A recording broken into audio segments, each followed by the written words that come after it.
대법원 2022년 5월 19일 선고 2021도 17131 2021 전도 170 전원 합의체 판결 사건명 강도 등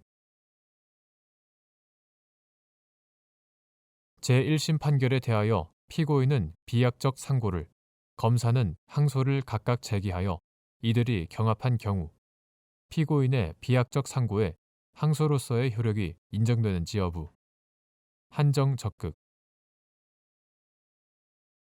다수 의견 형사소송법 제372조 제373조 및 관련 규정의 내용과 취지 비약적 상고와 항소가 제1심 판결에 대한 상소권 행사로서 갖는 공통성 이와 관련된 피고인의 불복 의사 피고인의 상소권 보장의 취지 및 그에 대한 제한의 범위와 정도 피고인의 재판 청구권을 보장하는 헌법 합치적 해석의 필요성 등을 종합하여 보면 제1심 판결에 대하여 피고인은 비약적 상고를 검사는 항소를 각각 제기하여 이들이 경합한 경우 피고인의 비약적 상고에 상고의 효력이 인정되지는 않더라도 피고인의 비약적 상고가 항소기간 준수 등 항소로서의 적법요건을 모두 갖추었고 피고인이 자신의 비약적 상고에 상고의 효력이 인정되지 않는 때에도 항소심에서는 제1심 판결을 다툴 의사가 없었다고 볼 만한 특별한 사정이 없다면 피고인의 비약적 상고에 항소로서의 효력이 인정된다고 보아야 한다. 구체적인 이유는 다음과 같다. 가. 비약적 상고는 제1심 판결이 인정한 사실에 대하여 법령을 적용하지 않았거나 법령의 적용에 착오가 있는 때 또는 제1심 판결이 있은 후 형의 폐지나 변경 또는 사면이 있는 때에 제기할 수 있다. 형사소송법 제372조 제1심 판결에 대한 비약적 상고는 그 사건에 대한 항소가 제기된 때에는 효력을 잃고 다만 항소의 취하 또는 항소 기각의 결정이 있는 때에는 예외로 한다. 형사소송법 제373조 형사소송법은 피고인의 비약적 상고와 검사의 항소가 경합한 경우 피고인의 비약적 상고는 상고의 효력이 없다는 취지로 규정하고 있을 뿐 피고인의 비약적 상고에 항소로서의 효력을 인정할 수 있는지에 관해서는 명문의 규정을 두고 있지 않다. 또한 형사소송법 제373조의 취지는 당사자 일방의 비약적 상고로 상대방이 심급의 이익을 잃지 않도록 하고 아울러 동일 사건이 항소심과 상고심에 동시에 계속되는 것을 막기 위하여 당사자 일방의 비약적 상고가 있더라도 항소심을 진행한다는 것이다. 형사소송법상 항소와 상고가 원칙적으로 구별되는 것은 항소는 제1심 판결에 대한 상소이고 상고는 항소심 판결에 대한 상소여서 통상적인 경우 양자가 절차적으로 중첩될 수 없기 때문이기도 하다. 이와 달리 비약적 상고는 제1심 판결에 대하여 곧바로 대법원에 하는 상소 절차여서 항소와 함께 제1심 판결에 대한 상소라는 공통점을 갖게 되는 바 피고인의 비약적 상고가 검사의 항소와 경합할 때 비약적 상고에 상소로서 어떠한 효력이 남아있는지에 대하여 형사소송법은 명시적인 규정을 두고 있지 않으므로 이러한 영역에서 피고인의 헌법상 기본권인 재판 청구권을 보장할 수 있는 헌법 합치적 법률 해석을 할 필요가 있다. 피고인은 비약적 상고를 제기함으로써 제1심 판결에 불복하는 상소를 제기할 의사를 명확하게 표시한 것으로 볼 수 있다. 비약적 상고를 제기한 피고인에게 가장 중요하고 본질적인 의사는 제1심 판결에 대한 불복 의사 또는 상소 의사이고 이러한 의사는 절차적으로 존중되어야 한다. 항소와 비약적 상고 사이에 불복 사유와 심급의 차이는 있지만 이러한 차이점을 들어 가장 중요하고 본질적인 부분인 피고인의 불복 의사 자체에 아무런 효력을 인정하지 않는 것은 타당하지 않다. 특히 피고인이 제기한 비약적 상고의 효력이 상실되고 항소심에서 재판이 진행되는 것은 피고인의 의사나 책임과는 무관한 검사의 일방적 조치에 따른 결과이다. 피고인의 항소심급 포기 의사는 비약적 상고 절차가 진행되는 것을 당연한 전제로 하므로 이를 검사의 항소로 항소심이 진행되는 상황에서까지 항소심급에서의 불복을 포기한다는 의사로 해석할 수 없다. 이러한 사정을 전체적으로 고려하면 피고인의 의사에는 비약적 상고가 검사의 항소 제기로 상고의 효력을 잃게 되는 경우 항소 등 가능한 다른 형태로 제1심 판결의 효력을 다투는 의사도 포함되어 있다고 보는 것이 합리적이다. 따라서 피고인의 비약적 상고에 항소로서의 효력을 인정하는 것은 당사자의 진정한 의사를 고려한 합리적이고 객관적인 범위 내의 해석이다. 다. 피고인의 비약적 상고에 상고의 효력이 상실되는 것을 넘어 항소로서의 효력까지도 부정된다면 피고인의 헌법상 기본권인 재판 청구권이 지나치게 침해된다. 비약적 상고를 제기한 피고인이 제1심 판결에 대하여 상소를 제기한 상소인임은 분명하다.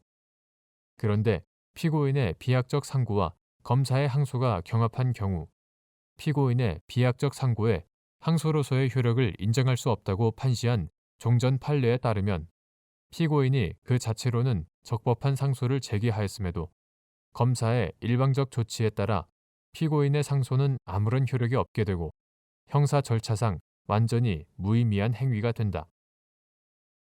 더욱이 피고인은 자신이 불복하려고 했던 제1심 판결에 대한 항소심 판결에 대해서도 대부분의 경우 적법한 상고를 제기할 수 없다. 검사의 항소를 기각한 항소심 판결은 피고인에게 불이익한 판결이 아니어서 상고에 이익이 없으므로 상고권이 인정되지 않고 검사의 양형부당 항소를 인용한 항소심 판결에 대해서는 항소심의 심판 대상이 되지 않은 사실 오인이나 법령 위반 등을 상고 이유로 주장할 수 없다. 요컨대 종전 판례에 따를 경우 법원은 상소를 제기한 피고인을 제1심 판결에 승복한 당사자와 마찬가지로 취급하여 상소심의 판단을 받을 수 있는 기회를 대부분 박탈하는 것이다. 이와 같은 결과는 피고인의 재판 청구권의 본질적 부분을 침해하는 것으로서 용인하기 어렵다. 상소심 재판을 받을 기회를 법률로서 제한하는 것도 가능하지만 단지 형식적인 권리나 이론적인 가능성만을 허용하는 것이어서는 안 되며 상당한 정도로 권리 구제의 실효성이 보장되어야 한다. 더욱이 피고인은 검사와는 달리 형사 절차의 소극적, 방어적 당사자에 불과하고 법률 전문가가 아니며 실무상 피고인이 상소 기간 내 상소장을 제출하는 단계에서 변호인의 조력을 충분히 받지 못하는 경우가 흔히 발생한다. 이러한 상황에서 검사의 항소가 제기되었다는 사정만으로 피고인의 비약적 상고가 상소로서의 효력을 전혀 갖지 못한다고 해석하는 것은 피고인의 상소권이 형식적인 권리에 머물러 실효적인 권리 구제 기능을 하지 못하게 되는 결과를 초래한다.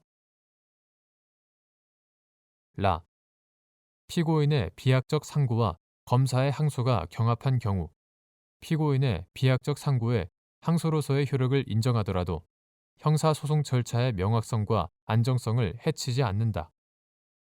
이는 검사의 항소로 형사소송법 제373조에 따라 항소심이 진행되어야 하는 상황에서 피고인의 비약적 상고에 항소로서의 효력을 인정하여 피고인을 항소인으로 취급한 것에 불과하고 그 밖에 형사소송법이 예정한 심급의 변경 등 절차 진행에 별다른 변동이 발생하지 않는다.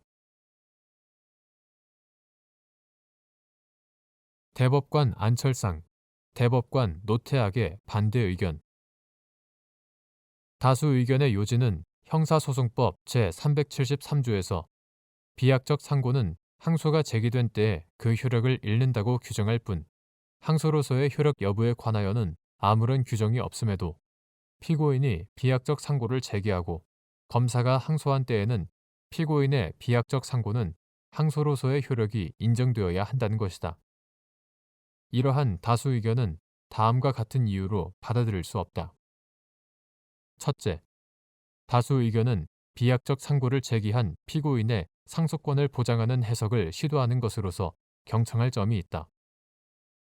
그러나 법률적 근거 없이 비약적 상고를 항소로 인정하는 해석은 항소와 상고를 준별하는 현행 형사 절차의 기본 구조를 일탈하는 것이어서 받아들이기 어렵다.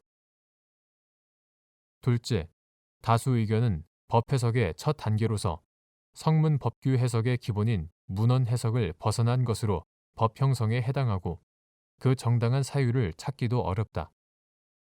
특히 명확성과 안정성이 엄격하게 요구되는 형사 절차 규정에 대하여 문헌의 통상적인 의미를 넘어서는 해석은 허용되기 어렵다.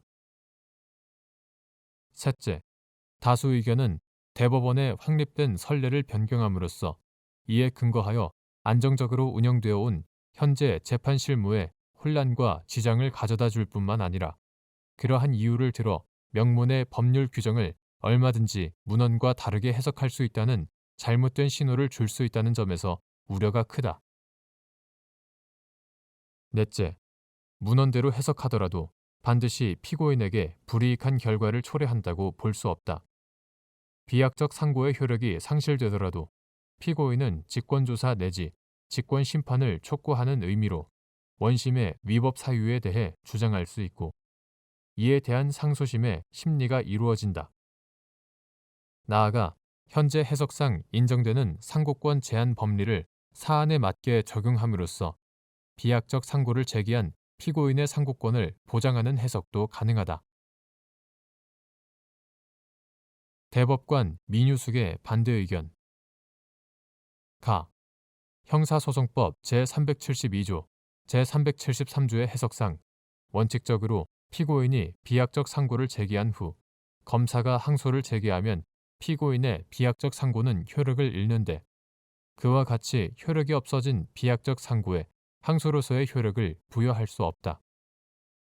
다만 검사의 항소로 인하여 피고인은 항소심에서 재판을 받게 되고 피고인이 항소심에서 형사소송법 제372조의 비약적 상고 이유를 주장하였다면 피고인의 비약적 상고 이유에 해당하는 법률적 주장을 배척한 항소심 판결에 대하여 피고인은 그 사유를 들어 상고를 제기하고 상고 이유로 주장할 수 있다.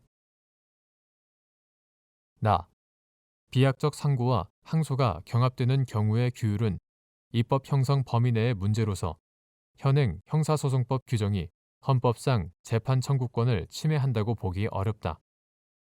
헌법 제27조 제1항에 의하여 보장되는 국민의 재판 청구권은 제한 없이 상소심의 재판을 받을 권리까지 보장하는 취지는 아니다. 다수 의견이 피고인의 조건부 또는 추정적 의사를 기초로 항소의 효력을 인정하는 것은 동의하기 어렵다. 항소장을 제출한 피고인의 의사와 비약적 상고장을 제출한 피고인의 의사는 성격과 범위가 크게 달라 서로 구분되어야 한다. 비약적 상고장을 제출한 피고인의 진정한 의사가 어떤 사정으로 곧바로 상고심 재판을 받지 않고 항소심 재판을 받는다면 항소인으로서 재판을 받겠다는 의사라고 할 근거를 찾을 수 없다. 상고권 제한 법리의 예외를 인정하여 피고인이 상고심에서 판단받을 기회는 보장될 수 있다. 일반적으로 피고인이 항소하지 않은 모든 경우까지 상고권 제한 법리의 예외를 인정할 것은 아니지만 피고인이 비약적 상고장을 제출하였으나 검사의 항소로 계속된 항소심에서 피고인이 직권조사 내지 직권심판 사항에 관하여 비약적 상고 이유에 해당하는 내용을 주장하였으나 항소심 법원이 받아들이지 않은 경우에는 이를 다시 주장하기 위해 상고를 하는 것은 허용되어야 한다. 나아가 항소심에서 적법한 항소로 취급되지 못하는 등의 이유로 비약적 상고 이유에 해당하는 사항을 주장하지 않았으나 상고심에 이르러 주장을 한 경우에 그 상고도 허용되어야 한다. 반면 피고인이 항소심 및 상고심에서 모두 비약적 상고 이유에 해당하는 법률적 주장을 하지 않았다면 피고인의 상고는 부적법하다고 볼 수밖에 없다.